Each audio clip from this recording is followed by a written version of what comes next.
నెలల కాలంలో జగన్ టమోటా రైతు దగ్గరికి వెళ్ళాడా, పొగాకు రైతు దగ్గరికి వెళ్ళాడా, లేకపోతే మిర్చి రైతు దగ్గరికి వెళ్ళాడా, అవన్నీ ఒక ఆస్పెక్ట్. బట్ టోటల్ పార్టీ కన్సాలిడేటెడ్గా చేసిన ఒక్క కార్యక్రమం మాత్రం అభినందించదగ్గది.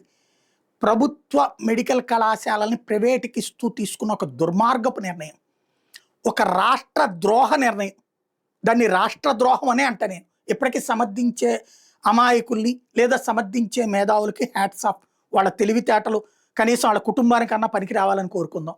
ఎందుకంటే అంత అసమర్థంగా అంత అజ్ఞానంగా మాట్లాడే వాళ్ళని ఎవ్వడూ బాగు చేయలేడు. వాళ్ళ కర్మకాళ్ళను వదిలేద్దాం, వాళ్ళ కుటుంబాలకు వాళ్ళే శ్రీరామ రక్ష.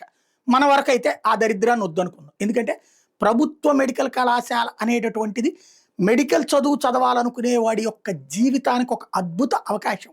16,000 18,000 ఫీజుతో ఏడాదికి 5 ఏళ్లలో కలిపితే 1,00,000 రూపాయల ఫీజు, ఆ పైన పుస్తకాలు గిస్తకాలు కలిపితే ఇంకొక 50,000 ఫీజుతో ప్రశాంతంగా చదివేసుకోవచ్చు. ఆ ఫీజు రియంబర్స్మెంట్ వస్తే ఆ డబ్బులు కూడా కట్టక్కర్లేదు.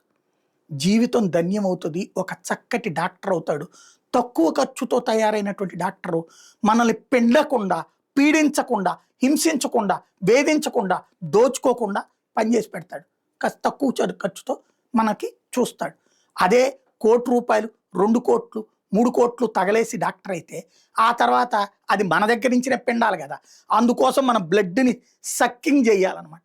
ఆ దరిద్రాన్ని పోగొట్టడం కోసమే ప్రైవేట్ కంటే ప్రభుత్వ మెడికల్ కళాశాలలో ఉండాలి. అలాగే ప్రైవేట్ కంటే ప్రభుత్వ ఆసుపత్రులు డెవలప్ చేసి ప్రైవేటు ఆసుపత్రులతో, కార్పొరేట్ ఆసుపత్రులతో పోటీ పడేలాగా సర్వీసెస్ని ప్రైవేట్ చేయడంలో తప్పులేదు. ఏది అడ్మినిస్ట్రేషన్. కానీ ఆసుపత్రులతో సహా ప్రైవేట్ వాడికి ఇచ్చేసే దౌర్భాగ్యం ఏంటో అర్థం కాదు. దాన్ని గట్టిగా పట్టుకున్నది వైఎస్ఆర్ కాంగ్రెస్ పార్టీ పోరాడుతోంది. రేపు 18వ తారీఖున గవర్నర్ కూడా పిలిచారు కాబట్టి అక్కడికి వెళ్ళబోతోంది. 1,00,00,000 సంతకాలు తీసుకోవడం, పబ్లిక్ అవేర్నెస్ ఈ విషయంలో మాత్రం బాగానే క్రియేట్ చేయగలిగింది. అభినందించారు.